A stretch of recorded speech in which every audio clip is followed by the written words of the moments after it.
ঈদের সামনে রাখিয়ে রমজানত চট্টগ্রাম ও সাক্তাইয়ের বিভিন্ন প্রতিষ্ঠানত অস্বাস্থ্যকর পরিবেশে নিয়ম নীতি ন মানিয়ে তৈরি করে নুডলস ও সেমাই।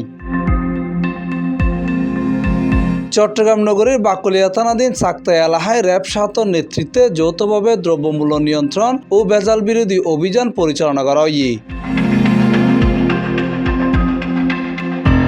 বিশিদবার দুইজে বাকলিয়া শান্তিগলি এলাকায় অস্বাস্থ্যকর পরিবেশে খাদ্যপণ্য উৎপাদন সরকারি বিএসটি অনুমোদন নতাহাই এবং লাইসেন্সবিহীন কার্যক্রমের অভিযানে তিন্নার সেমাই তৈরির কারখানাত অভিযান চালাইরে 3,60,000 টাকা জরিমানা করা হয়।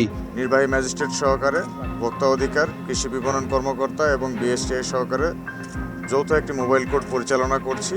এখানে আমাদের মূল উদ্দেশ্য এই রমজান উপলক্ষে কিছু অসাধু ব্যবসায়ী ভেজাল এবং নকল খাদ্যপণ্য তৈরি করছেন, যার গুণগত মান নেই, বিএসটিআই অনুমোদন নেই এবং যে খাদ্যগুলো মানুষের শরীরের স্বাস্থ্যের জন্য অত্যন্ত ক্ষতিকারক। তো এই ধরনের তথ্যের উপর ভিত্তি করে আমরা আজকে বাকলিয়ার এই শান্তি সওদাগর গলি এলাকায় অভিযান পরিচালনা করি।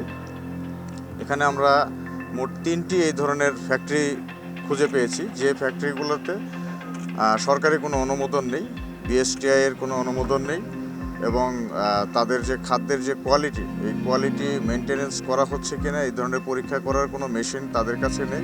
অভিযানত একই ভবনত পরিচালিত একান বাংলা সেময়ের হারহানাত লাইসেন্স না তাহাই ও গুড়নত অস্বাস্থ্যকর পরিবেশে পণ্য সংরক্ষণের দায়ে 1,50,000 টাকা জরিমানা করা হয়। এছাড়া বিএসটি অনুমোদন না তাহাই এবং অস্বাস্থ্যকর পরিবেশে নুডলস ও সেমাই তৈরির অভিযোগে অপর আরেকখান প্রতিষ্ঠানের 2 লাখ টাকা জরিমানা করা হয়। বিশুদ্ধ পানি ব্যবহার ন করায় আরও একখান প্রতিষ্ঠানের 10,000 টাকা জরিমানা করা হয়। তো এখানে আমরা 3টি প্রতিষ্ঠানে আমরা জরিমানা করেছি। প্রথম যে প্রতিষ্ঠানে আমরা জরিমানা করলাম, এখানে আমরা 1.5 লক্ষ টাকা জরিমানা করেছি। এরপরে আমরা আরেকটি প্রতিষ্ঠানে গেলাম, সেখানে দেখলাম যে তাদের লাইসেন্সও নেই এবং তারা অস্বাস্থ্যকর পরিবেশে তারা সেমাই এবং নুডলস তৈরি করছে, তাদেরকে 2 লক্ষ টাকা জরিমানা করা হয়। পরবর্তীতে আমরা আরেকটি প্রতিষ্ঠানে যাই, তো সেখানে তাদের পরিবেশ যথেষ্ট ভালো ছিল, কিন্তু তারা বিশুদ্ধ পানি ব্যবহার না করার কারণে তাদেরকে আমরা 10,000 টাকা জরিমানা করি। ব্যাগ মিলিয়ে তিনান প্রতিষ্ঠানের মোট 3,60,000 টাকা জরিমানা করা হয়। পাশাপাশি তারারে সতর্ক করা হয়। এই যে 3টা প্রতিষ্ঠানে আমরা আসলাম, এই প্রতিষ্ঠানে যেটা আমরা দেখলাম, এই ভার্মিসেলের যেই উপকরণ হিসেবে পানিটা ব্যবহার করা হচ্ছে, তাদের পানিটা হচ্ছে স্বাস্থ্যসম্মত না। সাধারণত এই প্রোডাক্টের জন্য আমরা ড্রিঙ্কিং ওয়াটারটা, পোর্টেবল যে ওয়াটার, এটা ইউজ করার জন্য পরামর্শ দেওয়া হয়। তাদের কোনোটাতে হচ্ছে এটা আমরা পাইনি আর কি। উপাদান হিসেবে যে পানিটা ব্যবহৃত হচ্ছে এটা মোটেও স্বাস্থ্যসম্মত না। তাদেরকে পরামর্শ দেওয়া হয়েছে যাতে ময়দা এবং পানি যেটা ইউজ করা হচ্ছে, ময়দা যাতে কোনো মেয়াদোত্তীর্ণ ময়দা যাতে ইউজ করা না হয়, পানি যেটা ইউজ করা হচ্ছে এটা যাতে মানসম্মত পানি ইউজ করা হয়।